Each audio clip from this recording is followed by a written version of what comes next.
Namaskar and a warm welcome to all of you. And in this set of questions, we will again try to see that what ideas and impacts we can bring, thereby understanding the clarity of the question. Because in the mains examination, it is not just about the concepts, it is about how well are you able to bring it. Starting with the question number 1, that is question number 16 over here, because it is an ongoing series. So if you go back and if you check the trail of the questions, then only you will be able to understand. Otherwise, it's very difficult. पर हर subjective answer के बारे में हम कह सकते हैं कि each individual session in itself is a capsule from where you can learn. Question कहता है though land subsidies can happen for a host of reasons, it is imperative to estimate its possible impact and chart out sustainable plan to minimize the adverse impact discuss. मतलब question itself is focusing not upon the reasons, it is saying कि कितने भी reason से हो सकता है, पर वो कह रहा है कि किसी भी कारण से हो, या चाहे कभी हो, कैसे भी हो, लेकिन क्या आप उसके जो इम्पैक्ट्स हैं वो क्या हो सकते हैं, वो आपको पॉसिबल विजुअलाइजेशन होना चाहिए और उसका सस्टेनेबल प्लान होना चाहिए so that there is minimal adverse impact. Land subsidence we speak about in hilly areas, soft soil का इश्यू होता है, डेवलपमेंट से क्रूशली इंटरलिंक्ड है, अर्बनाइजेशन से इंटरलिंक्ड है, हैवी इंफ्रास्ट्रक्चर प्रोजेक्ट से भी लिंक्ड है. That is why when we start by saying tackling land subsidence has become crucial to ensure the survival of human and wildlife habitations and smooth functioning of socio-economic system in hill stations like Mussoorie, Shimla and Joshimath. ठीक है, लेकिन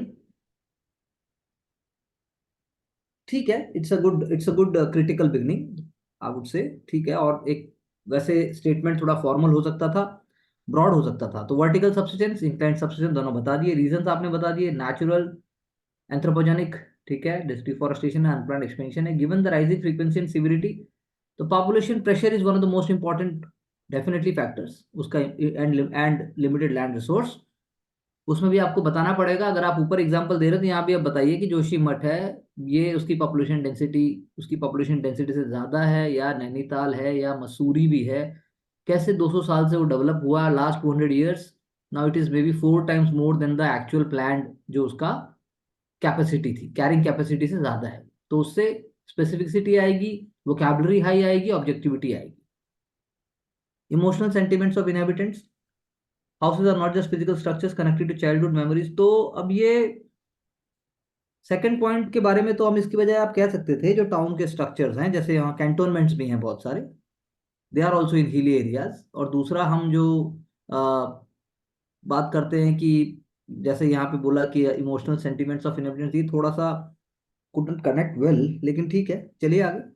Large capital investments and projects without example this point will not be able to sustain. We have to give example, चाहे फिर वो hydel power project हो, चाहे फिर वो कोई टनल है, चाहे फिर वो कंस्ट्रक्शन ऑफ चार धाम प्रोजेक्ट है, कुछ भी है, आपको एग्जाम्पल से सब्सिस्टेंस करना चाहिए. Because everybody will be able to bring the general statement. Natural ecosystem damage is a very casual word. Natural ecosystem कुछ नहीं होता. आप बताइए कैसे जिम कॉर्बेट पार्क है, या नंदा देवी नेशनल पार्क है, या फिर आप फुट हिल ऑफ हिमालयाज की बात करते हैं, आप शिवालिक्स की बात करते हैं, या आप साउथ इंडिया में कोडाई कनाल की बात करते हैं, या आप मुन्नार की बात कर रहे हैं, what we are actually talking about. So we have to be specific, smart, and also objective. Carrying capacity-based studies, for example, IITs, and to avoid traffic jams at seas in Himachal Pradesh, terrain-specific construction, no to high-rise societies as seen in Shimla, creation of no vehicle zones, availability of cycles and pathways so as to reduce expansion of roads. So good effort, लेकिन एक concrete picture जो land subsistence के impact के हिसाब से होनी चाहिए थी, कि लैंड सब्सिस्टेंस के कारण कुछ भी हो, हम उसको रोके कैसे. आपको बताना चाहिए था कि अगर हाईवे भी कंस्ट्रक्ट हो रहा है तो हम उसके साइड में एक वॉल बनाने की बात करते हैं, मैश नेट हम पूरा लेके चल रहे हैं ताकि पत्थर और ऊपर से नीचे ना आए. दूसरा, हम कोशिश कर रहे हैं कि अगर टेम्परेचर की वजह से रेनफॉल, एक्सेसिव रेनफॉल हो रही है, तो उसका पहले से ही हमें उसका फोरकास्ट हमें पता होता है, तो what some measures we can take. तीसरा, अगर हम उसी कॉन्टेक्स्ट में बात करें, देन जो आपने डेवलपमेंट की बात की, you must bring the role of town planning, town and country planning organisation जिसको बोलते हैं हम, जो हर जगह होती है. So you have to create a holistic structure and scene, then only we can really appreciate. पर पॉइंट्स ठीक है, जनरल पॉइंट्स तो हैं, but the fight is with the more specificity. Discuss the potential of natural resources in Arctic region as drivers of eco class तो या develop economic development, while also considering the environment and social impacts of their exploitation. एक ही है इसका राजा, वो है Russia. Russia is a driver. Russia ने बात भी की है अभी, that instead of Panama, Suez, फिर आपका Red Sea, why don't you think of a summer, और आने वाले टाइम में तो शायद ऑल टाइम पर्पस हो जाएगा वो. All throughout the year there will be a channel which is open. So वो एंगल यहाँ आना चाहिए. Retreating glaciers in the global commons like the Arctic regions have their own significance and concerns. ऐसा WM ने बोला, बिल्कुल सही बात है. Human access, potential natural resources, expectations of natural gas and oil reserves, energy security and diversify crude oil partners for India. और specific होना चाहिए. और स्पेसिफिक का मतलब है कि आप अगर इंडिया की बात भी करते हो तो क्या आप कैसे आएगा वो, अगर आप व्लादिवोस्तोक या फिर आप कोई, आप साइबेरियन रीजन से या ईस्टर्न रशिया की बात करते हो, या कुछ भी अगर आप लिंक करते हो, तो please make sure that you are able to create a viable idea. Climate and R&D study to data and carbon reserves, better and scientific climate mitigation planning, access to sea lanes of communication, boost trade with Baltic countries, seabed exploitation, availability of critical minerals. बात आपने सारी बताई, ठीक है. तो अब उसके अंदर, अब जैसे Russia recently it is going to bring ऐसे ऐसे सबमरीन, और ऐसे ऐसे सबमरीन सबमरीन ऐसे ऐसे न्यूक्लियर पावर्ड ट्रांसपोर्टर मुझे कहने चाहिए, वो आर्कटिक रीजन में लेके आ रहे हैं, जो कि बहुत सारी बर्फ को एक साथ हैंडल कर सके, हटा सकें. और वाकई रिसर्च तो चल ही रही है, तो कंट्रीज का विदाउट प्रॉपर वो किए. बाकी आप अगर बात करते हैं बायोडाइवर्सिटी की, तो बहुत ही यूनिक है, बहुत फ्रेजाइल है, उसके लॉन्ग टर्म इम्पैक्ट हैं. और आप ये भी आर्ग्यू कर सकते हैं कि वहाँ की एक्सप्लॉइटेशन कोई ज़रूरी नहीं है. ज़रूरी नहीं है कि ह्यूमन बीइंग हर जगह जाए और एक्सप्लॉइट ही करे. It can be left pristine, it can be left untouched, it can be left to its own. तो हो सकता है हमें लॉन्ग टर्म डिजास्टर ना झेलने पड़े. Like in the end you are saying Russia controlling more than half of it. तो definitely, इसलिए मैंने पहले ही कहा, Russia is the king as far as Arctic region is concern, और उसका डिसीजन, उसका वे ऑफ कंडक्ट या उसकी पॉलिसी बहुत इंपॉर्टेंट है. Threat to marine ecosystem with increase in commercialization and noise pollution. Not threat, it will get extinct. Every day one or more species are getting extinct, तो threat से कुछ नहीं होगा. Rise in sea levels, it is taking place definitely, so it is going to have impact on Pacific countries and also on countries on the coastal cities. मतलब cities on the coastal, जो भी countries हैं जिनकी कोई भी coastal cities हैं. Release of carbon from melting ice will further accentuate, कहना चाहिए था accelerate के साथ साथ, and it will intensify heat waves and polar vortex. Unilateralism by littoral countries, though Arctic Council is still in the nascent stages. Russia's claim over EEZ बिल्कुल ठीक है. Learning lesson from China, assertiveness और south China सी. तो idea तो आप लेके आए, लेकिन इसके नेक्स्ट लेवल पे हमें लेके जाना था. तो अच्छा है, मतलब for good effort and consistency and same kind of focus will help in raising the bar. So bring out the impact of globalization in shaping the dynamics of family size, structure and relationship in the modern Indian society. बहुत अच्छा question है ये, कि globalisation का impact क्या हुआ है जो फैमिली साइज के डायनामिक्स हैं, या उसका स्ट्रक्चर है, या उसके रिलेशनशिप है. सो आपने बोला new liberalisation, globalisation transformed and mutated the conservative Indian society in several ways. Impact of globalisation में open economy, FDI inflow, MNC culture, Gurgaon cyber city, dynamics of Indian society, joint family to nuclear families with urban settlements, increased consumerism, materialistic living, MNC culture, digital arena, internet, social media, smartphones, alienation among young children and adults, mental health, depression, stress, westernization, losing connect with the roots, emergence of idea of relative income and becoming rich irrespective of means, ये divide with the grandparents and parents and seen as burden and backward. Positive impacts में आपने बोला competitiveness and affordability, for example automobile, FDI made luxury goods accessible like owning of cars and increase quality of life, fueling of feeling of fulfillment, increased self reliance, financial independence. Freelancing opportunities, gig economy. तो question जो बात कर रहा है वो आपका बात कर रहा है कि उसने हमारे जो फैमिली स्ट्रक्चर है या जो उसके डायनेमिक्स को कैसे इम्पेक्ट किया है। तो बेसिकली ग्लोबलाइजेशन से आपको यहाँ बताना चाहिए था कि जो ग्लोबलाइजेशन है उसका जो कल्चरल जो इम्पैक्ट आया। फॉर एग्जांपल मील कॉन्सेप्ट आ गया, मैकडोनल्ड्स की मील, और इसकी ये जो मैकडोनलाइजेशन जो फूड का हुआ वो बहुत बड़ा इम्पैक्ट है। उससे फैमिली साइज और स्ट्रक्चर और रिलेशनशिप को भी वो इम्पैक्ट कर गया। तो अब जैसे मूवी भी आती है या आप घर पे भी मूवी में पॉपकॉर्न कल्चर जैसे आप बोलते हो, या जो यानी आईपीएल भी चल रहा है तो आपको साथ में पिज्ज़ा चाहिए। तो ये सारी चीज़ें एक आउटकम है। दूसरा जो फैमिली साइज के जो डायनेमिक्स हैं वो एस्पिरेशनल हुई, सोसाइटी एस्पिरेशनल हुई। जो रूट्स हैं विलेजेस से लोगों का माइग्रेशन हुआ, लोगों ने अपने जो ऑलरेडी एग्जिस्टिंग जो लेवल है उसको चैलेंज करके उसको ब्रीच किया। तो उससे डबल इनकम नो किड्स का कॉन्सेप्ट आया। फिर double income no kids with dog का कॉन्सेप्ट आ चुका है। बच्चे नहीं चाहिए, डबल इनकम चाहिए और कुत्ता चाहिए। और रिलेशनशिप भी फिर वैसे ही हो गई। रिलेशनशिप भी it is more of a transactional relationship हुई। Everybody will meet but everybody will pay for themselves. जो एक यहाँ पर परंपरा थी, जो जो जिस परंपरा को एंशियंट इंडियन टाइम से या कल्चर ने हमारे वैल्यू की है, तो आपको वो एस्पेक्ट, क्योंकि सोसाइटी का क्वेश्चन है, वो लेके आना चाहिए। Migration is an expression of human aspiration for dignity, safety, and better future. In that, examine the multidimensional nature of internal migration in India, discuss its inherent relationship with development.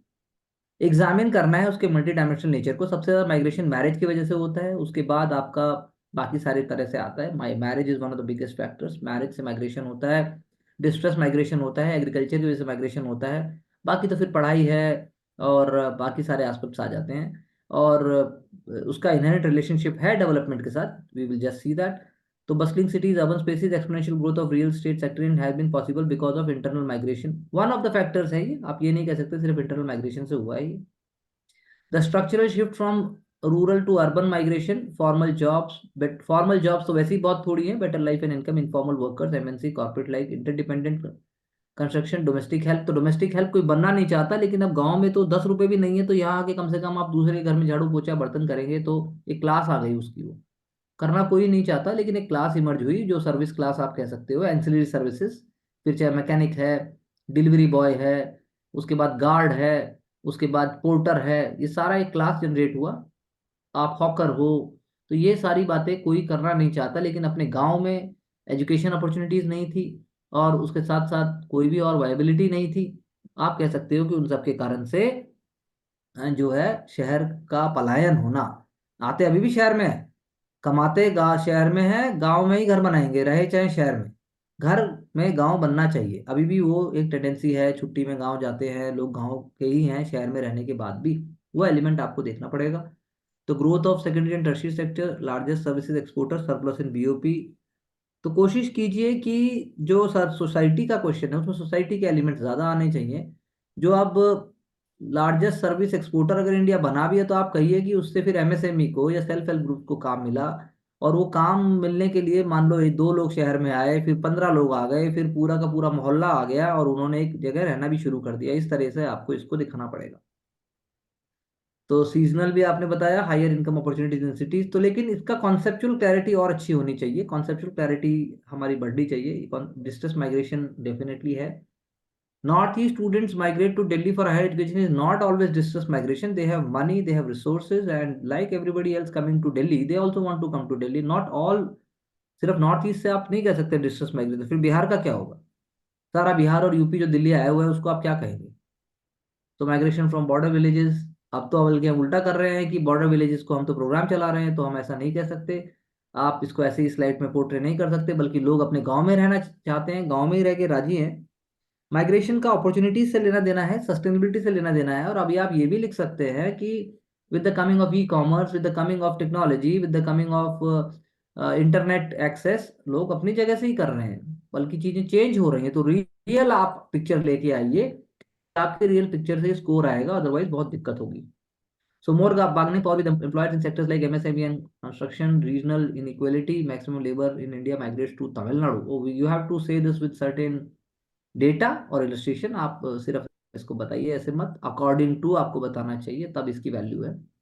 Emergence of slums in the periphery of towns, periphery में नहीं है, towns के बीच में भी हैं, और बड़ी बड़ी जो सोसाइटीज होती है उसके बगल में भी कुछ ना कुछ ऐसा क्रिएट हो जाता है।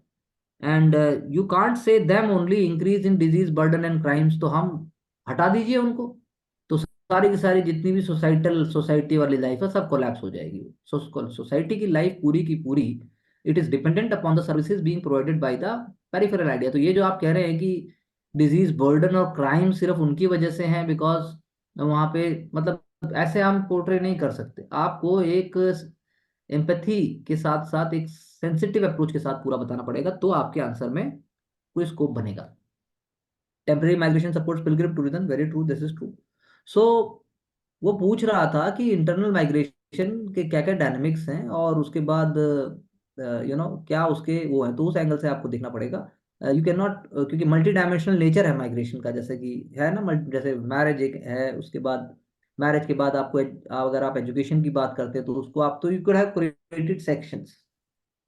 Workplace gender inclusivity in India is skewed against women due to range of cultural and gender biases. Discuss, तो पहले आप कल्चरल बायस क्या है ये समझ आना चाहिए कॉन्सेप्चुअली।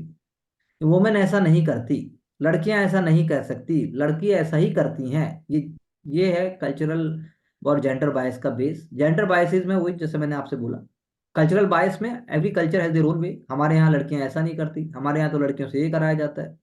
और उसके बाद क्वेश्चन डिमांड्स कि आप उसको सोशियो लीगल मेजर से उसको आप लिंक करें। सो जेंडर इंक्लूसिविटी आपने बताया, सिग्निफिकेंस है, पोटेंशियल जीडीपी बहुत अच्छा, ये I think the beginning is very good. So reasons अगर कल्चरल के बताया आपने, pollution and poverty not with, सिर्फ मैंचुरेशन नहीं है एक, मतलब मैच्योरेशन नहीं है। आप आप बताइए पहले तो कल्चरली कहाँ प्लेस किया गया है। कल्चरली बहुत जगह लड़कियों को देवी माना गया है और उनकी पूजा हो रही है, तो बाहर नहीं जाएंगी भाई, हमारे यहाँ काम नहीं कराया जाता, हमारे यहाँ लड़कियां काम नहीं करती है, हमारे यहाँ कुछ भी हो, मतलब लास्ट में लड़की लड़के के बराबर नहीं है, ये वाला कल्चरल एक एस्पेक्ट है। और married women not preferred due to provision of paid leaves, तो ये मेटर्निटी के एस्पेक्ट से है। अब तो मेटर्निटी पैटर्निटी दोनों की बात है, तो कल्चरल बायस की बात हो रही है। कल्चरल बायस में अगेन लड़कियां साइंस नहीं पढ़ती हैं, लड़कियों को मैथ समझ नहीं आता, लड़कियां मैप नहीं पढ़ सकती, लड़कियों को ड्राइविंग नहीं आती, ये सारे कल्चरल एस्पेक्ट्स हैं, वो लेके आने चाहिए अपने आसपास। आप देखिए कि आप क्या करना है, आपने औरतों को क्या करते हुए देखा है, आपने लड़कियों को क्या करते हुए देखा है, उसके हिसाब से आपको देखना चाहिए। तो फिजिकल स्ट्रेंथ जैसे अभी बोला, this is an example. Women fighter pilots proving it wrong, glass ceiling is a good example, मतलब ग्लास सीलिंग एक इंपॉर्टेंट कॉन्सेप्ट है, वुमेन लीडरशिप अच्छी कोशिश है, लेकिन आंसर का स्ट्रक्चर फिर सिंपल नहीं बन पाता, क्योंकि हमारे कॉन्सेप्ट और कॉन्फिडेंस जब उसके साथ आएगा तो स्ट्रक्चर सिंपल बनेगा। Division on the basis of soft skills and selection of for few sectors like nursing, cooking, helpers, arts. Thus, all this limit the level playing field. Very true. Socio legal measures में आपने behavioural और attitudinal change की बात की, inspiration for women wrestlers and archers, वही नहीं है, there are women businessman also, there are groups for that, there are there are women bikers also, there are groups of women bikers, and there are so many. वो aspect आप लेके आइए, वो आ रहा है, वो आप बोलिए कि ग्रुप है उसके लिए, गवर्नमेंट के भी उसके लिए प्रोत्साहन देती है। एग्जीक्यूटिव मेजर्स, अच्छा वो आपने बताया, reservation of seats in medical colleges, women reservation seats in parliament, financial inclusion, legal measures में POSA check, Vishakha guidelines, uniform civil code still in work. So I think second part का ज्यादा structured है, ज्यादा उसकी अप्रोच अच्छी है, first part के अंदर और क्लैरिटी और सिंप्लिसिटी ऑब्जेक्टिविटी चाहिए। चलिए आगे। अगर हम दोबारा से लैंड सब्सिस्टेंस की बात करते हैं, तो लैंड सब्सिस्टेंस इज, पहले बताया कि है क्या, sinking of the top soil, आपने बताया, बहुत अच्छे से बताया, रॉक लेयर्स को बताया, सब्सिस्टेंस आपने बताया कैसे सब्सिडेंस होगा।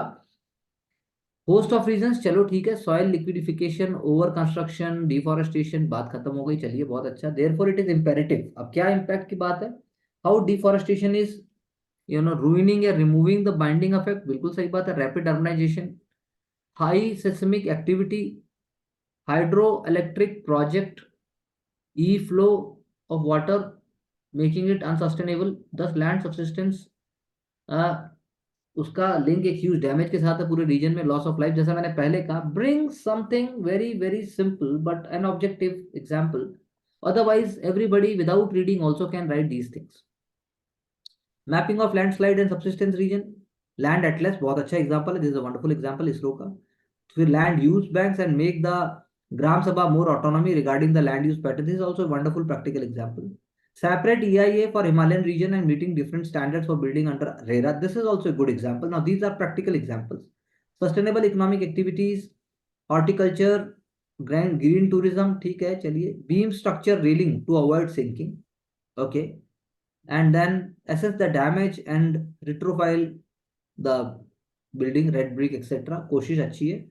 लेकिन फिर भी जब आप खुद अपने आप को देखते हैं, आपको अगर एक पूरा नॉर्थ इंडिया का हिमालयन रीजन, उत्तराखंड से पूरा पंजाब से लेकर और आपका हिमाचल जम्मू कश्मीर तक आपको एक चार्ज दिया जाता है डिजास्टर मैनेजमेंट अथॉरिटी का, एनडीएमए के आप मेंबर बनते हैं, तो आपको सोचना चाहिए कि मैं ऐसा क्या बोलूं या मैं ऐसा क्या लिखूं या मैं ऐसा क्या बताऊं जो मतलब कि बहुत ही concrete out of the box और साथ में इनोवेटिव भी हो। तो वैसा अभी कोशिश हो रही है, ऐसा हमें दिखाई नहीं दे रहा है। Discuss the potential natural resource, Arctic region की बात है, known for its pristine environment, चलिए चलिए, रेगुलेटिंग सी सरफेस टेम्परेचर, चलिए ठीक है, ये आंसर अभी स्टार्ट नहीं होता है ऐसे। पोटेंशियल की बात हुई तो ऑयल एंड गैस रिजर्व, वही आपने ही बोला, लेकिन इन्होंने जो है ज्यादा डिटेल में बताया, इन्होंने बताया कैसे साइबेरियन रीजन और ऑयल प्राइस वॉलिटिलिटी या बाकी एनर्जी सिक्योरिटी में हेल्प कर सकता है। क्रिटिकल मिनरल्स इन्होंने जो है नाम बता दिए, बस नाम भी शायद इन्होंने नहीं बताया, इन्होंने सिर्फ पेनिनसुला का नाम बताया, ग्रीनलैंड, और उन्होंने बताया, यस बताया, cobalt and you so on.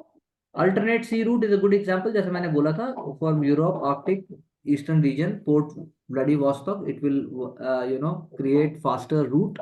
Deep sea fishing activities, और उसके बाद जो है रिसर्च फॉर टेरेन नॉलेज, थोड़ा और पैशन के साथ, थोड़ा और क्लैरिटी के साथ आंसर आना चाहिए। Extraction will lead to environment and social impact, use of heavy machinery, coal plant, polar bear, बात ठीक है, पोलर बियर खत्म हो जाएगा। द मतलब आप you can't actually think of it, there is no way you can do that, if you want to do it then you are going to pay. जो आपको लिखना चाहिए था कि जो 200 साल में इंडस्ट्रियल रिवोल्यूशन के बाद जो हम अभी स्ट्रगल कर रहे हैं, अगर हम आर्कटिक रीजन को एक्सप्लॉयट करते हैं, तो जो काम आज से 100 साल बाद नेचर को करना है वो 50 साल में हो जाएगा, बात खत्म। Our research, our scientific development itself tells us there is no way out. फिर आपने बताया यहाँ पर nomadic and tribal identities, identity क्या, कुछ रहेगा ही नहीं, it they will extinct, they will get extinct. Geopolitic rivalry ठीक है, ये एग्जांपल ठीक है, no non adhering to Paris climate change, बिल्कुल ठीक बात है, रहता ही नहीं। 10 to make Arctic region safe, Arctic treaty is needed just like Antarctic treaty, बिल्कुल सही बात है, एंड रिप्रेजेंटेटिव नेशन। उसके बाद आपने बात की in enforcement power of Arctic council, तो अच्छा डिबेट है, अच्छी कोशिश है, लेकिन बहुत ज्यादा डीपली, बहुत ज्यादा पैशनेटली आंसर अभी नहीं निकल के आ रहे हैं। Bring out the view point of globalisation in shaping the dynamics of family size, dynamics of family size, जैसा मैंने कहा कि भाई पहले 4 बच्चे चाहिए थे, ग्लोबलाइजेशन की वजह से आपके पास वैक्सीन आई, ग्लोबलाइजेशन की वजह से आपके पास दवाइयां आई, ग्लोबलाइजेशन की वजह से अब पहले 6 बच्चे पैदा होते थे, 2 को रोटी मिल रही है, 3 को नहीं मिल रही है, फटा हुआ पजामा है, एक तरफ कोई बैठा हुआ है, खाने को रोटी नहीं है।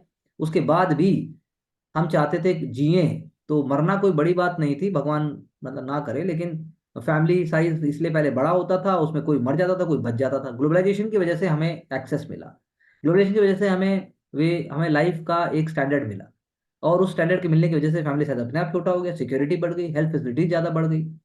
और जैसे मैंने बाकी बातें आपको बताई थी, कल्चर का पार्ट है, कल्चर का पार्ट है, एस्पिरेशन का पार्ट है, स्ट्रक्चर साइज की बात भी यही है, और स्ट्रक्चर, स्ट्रक्चर यानी न्यूक्लियर स्ट्रक्चर हो गया, साइज छोटा हो गया, माइग्रेशन हो गया। एंड रिलेशनशिप की जहां तक बात है मॉडर्न इंडियन सोसाइटी में, तो वो पूरी तरह से हटा भी नहीं पाया। हमारे यहाँ जो है मतलब छोला भटूरा भी रहेगा, और हमारे यहाँ कचौड़ी भी रहेगी, और हमारे यहाँ जो है बर्गर और मैकडोनल्ड भी रहेगा, और साथ में जो है आपके बर्थडे पार्टी भी मॉडर्न तरीके से बनेगी, केक आ गया, मतलब पहले हलवा बनता था घर में। या साउथ इंडिया की बात करें तो वहाँ अभी पेनिट्रेट कर पाया है, लेकिन अभी भी मॉर्निंग में morning filter coffee north India से ज़्यादा स्ट्रक्चर्ड है, क्योंकि वहाँ तक इतना वो नहीं आ पाया। अभी डीपली डी in the deep interior of South India there is no Hindi, there is no English, there is a local language, where is in case of Haryana और इन केस ऑफ पंजाब और in case of Bihar Hindi भी है, और साथ साथ में मे भी इंग्लिश भी है। तो globalisation, free flow of knowledge, तो it's a debatable point, data people goods across the globe, humanity as one market, global peace, spirit of cooperation. इसके साथ एक लाइन और लिखनी चाहिए थी, ऐसा बोला जाता है लेकिन जो पावरफुल कंट्रीज हैं, यानी यूएस, और आप बात करें वेस्टर्न कल्चर की, तो they believe in their own agenda. So इसीलिए इम्पैक्ट भी उसी हिसाब से आएगा। तो न्यूक्लियर फैमिली इन्होंने जैसे कहा, फैमिली रिलेशनशिप की बात भी इन्होंने कहा, ब्रेकिंग पैट्रियार्कल स्ट्रक्चर, वो पॉजिटिव पॉइंट है। माइग्रेशन की बात भी की, ठीक है, ऑटोनॉमस हुआ financially, care within the family has transform हुआ है, old age and children need care keeper, बिल्कुल बात है, due to lack of availability of human resources. Openness within family आई है, उससे बिल्कुल ओपननेस आई है, लेकिन अब हम कैसी भी बात पुटअप कर सकते हैं पेशेंस के साथ, और चीज़ों को एक्सेप्टेबल किया गया। टीवी का आप बात कर सकते थे, टीवी की किसी ने बात नहीं की, जो काइंड ऑफ काइंड ऑफ जो हम डेटा कंज्यूम कर रहे हैं, या इवन आज की डेट में सोशल मीडिया की बात है। ग्लोबलाइजेशन ने ट्रांसफॉर्म किया इंडियन सोसाइटी को, कॉस्मोपॉलिटन नेचर को, इंडियन वैल्यूज को, लेकिन ये भी इतने अच्छे से नहीं लिख पाए। अब जैसे इन्होंने बोला, ब्रेस्ट फीडिंग कंपलसरी, बहुत अच्छा पॉइंट है ये, rather than milk, child care and focus on value based education at home, ये भी एक पॉइंट आया, तो डिबेट कर सकते हैं। तो you have to be mentally ready. आपको बहुत ही रिलैक्स्ड और कॉन्फिडेंट माइंड से सोचना है कि मैं क्या यूनिक पॉइंट ला सकते हैं। तो दो तीन यूनिक पॉइंट हमें यहाँ मिले, and they are really good to be appreciated. Recently Uttarakhand Joshimath has been subjected to land subsidence that is thirst and sinking, ठीक है, चलो अकॉर्डिंग टू एनवे पोर्टल। चलिए आगे, वेस्टर्न घाट, चलिए आगे, चलिए, वनरेबल हॉटस्पॉट है, तो करे क्या? नेचुरल, अब वो कारण नहीं पूछ रहा है, वो पूछ रहा है करना क्या है। तो आप कारण पे बहुत ज्यादा फोकस करेंगे तो आपका आधा आंसर खत्म, आपको नंबर नहीं मिलेगा। क्या हुआ है नेचुरल सर रीजन? हाँ, पूछा है सर, रीजन क्या है? रीजन नहीं पूछा उसने। दो दो दो possible. Let substitution happen for a host of reasons. It is imperative to estimate its possible impact. दो बहुत सारे कारण से हो सकता है, लेकिन आप जो वो लैंड सब्सिस्टेंस है, क्या आप उसके पॉसिबल जो इम्पैक्ट है, क्या नहीं, आप उसके पॉसिबल इम्पैक्ट को क्या एस्टिमेट कर सकते हैं? उसके कॉन्टेक्स्ट में सस्टेनेबल प्लान बताना है, कि ताकि इम्पैक्ट मिनिमम हो। तो रीजन आपका हाफ आंसर कवर नहीं कर सकता। बात समझ आई? जी सर। हम्म। चलिए आगे चलते हैं, यूज कंसेप्ट। तो ये जो आपने चार पांच पॉइंट बोले, ये पॉइंट तो सही है, लेकिन अब ये जो अगला पार्ट है, अब वो क्या हो सकता है? पॉसिबल इम्पैक्ट जो है, पॉसिबल इम्पैक्ट भी नहीं पूछ रहा, फिर वैसे गलत हुआ है ये। अरे इम्पैक्ट तो बोल ही रहा है वो कुछ भी होगा, लेकिन आप इम्पैक्ट को एस्टिमेट करके आप बचा कैसे सकते हो? अभी तक तो आपने चैलेंजेस और प्रॉब्लम्स बता दी, चलिए आगे, चलिए। तो अब प्रिवेंशन मेजर्स पे आपको स्कोर आएगा, 1 नंबर, 2 नंबर, 4 नंबर, 3 नंबर, जो भी आना है, इससे पहले का स्कोर नहीं आएगा। वनरेबल हॉटस्पॉट, कंपल्सरी एडहेरेंस, बहुत अच्छा पॉइंट है। एफॉरेस्टेशन, ऑडिट एजेंसी, जियोलॉजिकल सर्वे, चलिए आगे, चलिए। प्रॉपर कोऑर्डिनेशन, बात तो ठीक है, लेकिन इसके आपको एग्जाम्पल देना चाहिए। इसको आपको देना चाहिए कि कैसे, कोई स्टेट का एग्जाम्पल आप दीजिए, जैसे कौन सा स्टेट क्या ग्रास रूट लेवल पे ऐसा कर रहा है लैंड सब्सिस्टेंस के लिए, क्या कर रहा है, ऐसा कुछ तो लिखिए, कुछ क्रिएट कर दीजिए, उत्तराखंड ने ऐसा किया। हिम अब पहले वाले आंसर में दोनों ने कोशिश की, जैसे हिमाचल का आपने बताया, शिमला, शिमला की भी बड़ी लड़ाई चली जा रही है, पिछले 40 सालों से लड़ाई चल रही है, कैसे डेवलपमेंट हो शिमला का। तो आप एक लाइन में ऐसे ही कुछ भी नहीं लिख सकते, शिमला के लोग परेशान है। शिमला का मास्टर प्लान जो है वो सुप्रीम कोर्ट तक पहुंच गया। जो मास्टर प्लान लगाने की बात हुई, तो उसके बाद उसके खिलाफ पिटीशन भी आई, कि भाई नहीं, हमें ऐसा डेवलपमेंट नहीं चाहिए। तो आपको थोड़ा रिलैक्स होकर सोचना पड़ेगा, कि मेंबर ऑफ पार्लियामेंट भी होता है वहां से। आपको क्या लगता है, जो मैनिफेस्टो देता होगा मंडी, शिमला, कुल्लू मनाली जो भी है, या फिर आप नैनीताल की बात